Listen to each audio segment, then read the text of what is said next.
Hey everyone, Irit here with another art journaling process, and I'm starting with these fun stamps by Dina Wakely, and you saw the name Circle Patterns, I think it was.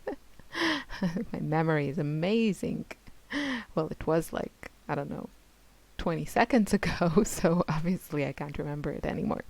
So I'm starting with this cute polka dot one, and I'm using here this pigment ink. It's my favorite. I can't remember how it's called. There it is. It's VersaFine Onyx Black, and once dry, it is water resistant, so I can go over it with watercolors or whatever, and it's not going to move.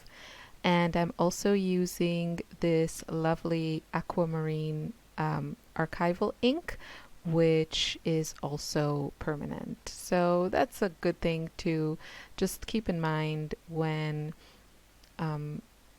using inks on your art journal spreads, especially if you're starting out with them. And sorry, that photo collage, I see it now on the screen of my baby girl and me. We're just making funny faces, and it's not connected to this.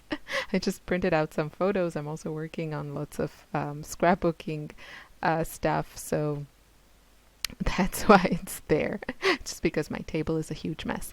So anyway, you want to make sure if you're going to add more layers with water and that sort of thing, you want to make sure that whatever you're using is water resistant, or take under consideration that it will smear if you add stuff on top of it.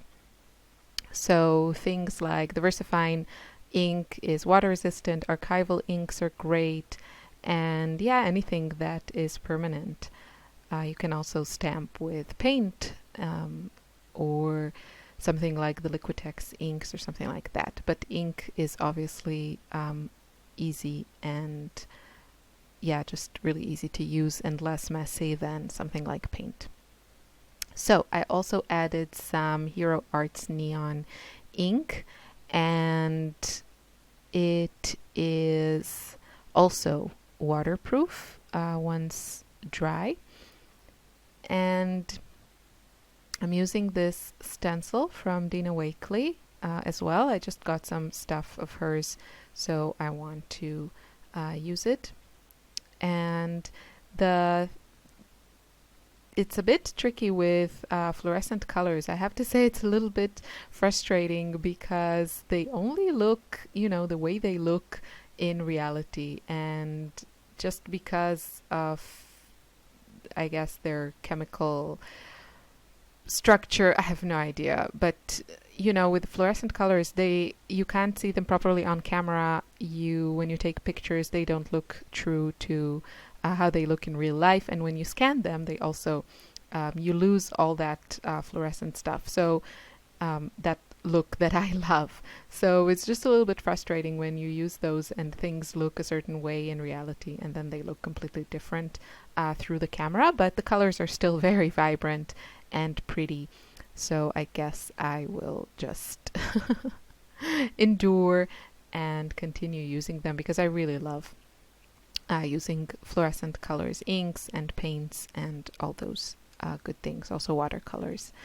So I'm using the stencil, and I started using those little square, wonky squares I used with this ink dabber that I made myself. I filled it with dilution ink spray, and you can buy these containers empty.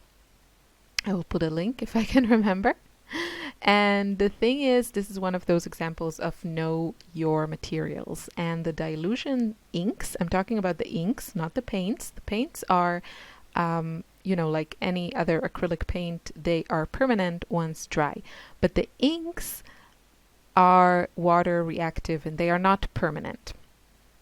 And they have this quality that is, whatever you put on top of them, they're going to sip through. You can never really get rid of them unless, I don't know, you put a really thick layer of paint, and maybe then you'll get rid of them. But you will see, even if they dry, even if they're completely dry, and you add, like, I don't know, white paint on top of them, somehow it will sip through, and I think you will be able to see that. So it's actually pretty cool, but you have to be aware, because if you're going to use them on your in your art journal, then just remember that if you want to cover them up, it is very, very, very difficult. So at this point, I decided I needed some white to tone things down a little bit, to add a bit of that lovely, cloudiness that you get, and some texture, because until now I'm just working on that bare paper. This is the Large Dilutions Journal. You can find it. It's kind of easy to find. You can also find it on Amazon. It's, last time I checked, it is really well priced at $16 and a bit for the large journal. So that's a great deal. And yeah, I didn't prep my paper with gesso or anything. You can. Actually, I don't really have a reason, probably just laziness and time restrictions and stuff. So my white paint is dry, and you can see also where I applied it on top of that dilution ink, that you can still see the ink. It's lighter than in other places, but you can still see it. And now I felt like I needed something, so I tried kind of a similar color, and I decided I wanted a little bit more contrast. So I picked up my golden, these are high flow, or you could also use fluid acrylics. What I like about these are transparent. I got these from Blitzy, and it was a great deal. They had some sort of discount, and it was a really, really good price for, I think, 10 of these or 12 of these little bottles. And yeah, so the color I'm using now is called, where is it hiding in my Rasgog cart? So I first started with a color called Transparent Yellow Iron Oxide. And these are, as I said, the golden high flow acrylics. And it's transparent. I just wanted something transparent. And I liked it, but I guess I should stop fighting it. I love bright colors, and I look at these like more delicate, muted color palettes, and I love it, and I want to try it, but somehow I guess I should just, stop trying to fight it. So I decided to add a bit more yellow, because the Transparent Yellow Iron Oxide is a lovely kind of earthy, orangey gold, I would say. Well, not gold, because it's not gold, but kind of a earthy orange. But the yellow is really, vibrant. And the one I used is called Hansa Yellow Medium. And it's, again, golden, high flow, acrylic, transparent.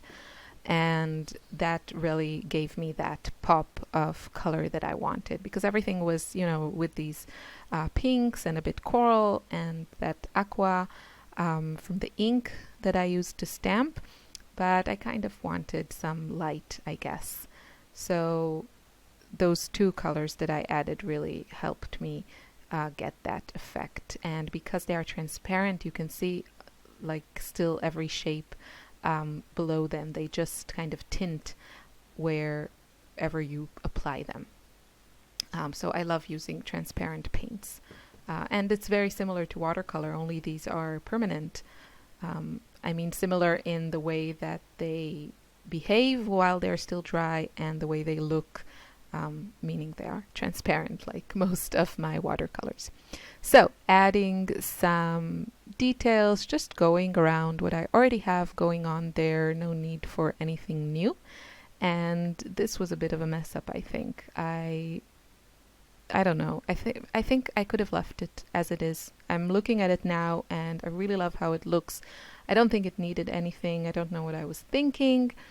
I guess my fingers were tingling with the need to do something. So I grabbed these two acrylic paint markers, and the pink was okay, and then when I added this, actually on screen it doesn't look that bad, but in real life I hated it, and I was like, cover that up fast, fast, fast. And actually when I look at it, it looked pretty nice, I have to say. But I don't know, maybe the colors are a little bit different in reality or something.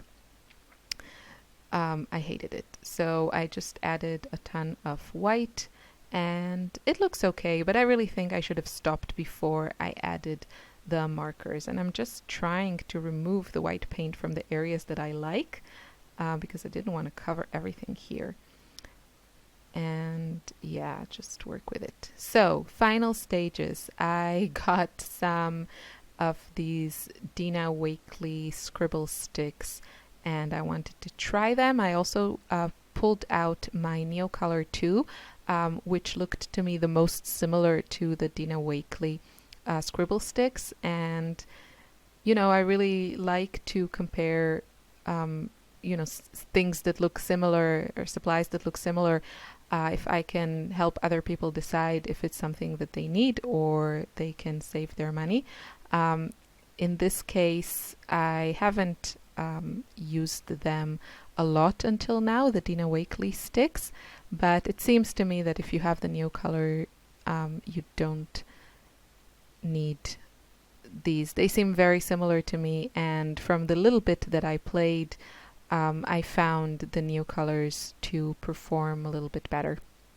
It's just my own personal experience. I hate saying that because I really love everything that Dina Wakely does, and I love her her products, the ones that I've tried. I think they're great. So yeah, but I will play with them some more and give you my opinion after I've played with them a little bit more. So these are some close-ups. Look at all these fun colors. I had such a great time making this layout, and those stamps really helped set the tone for the rest of the page. Thank you for watching. I wish you a lovely day. Bye.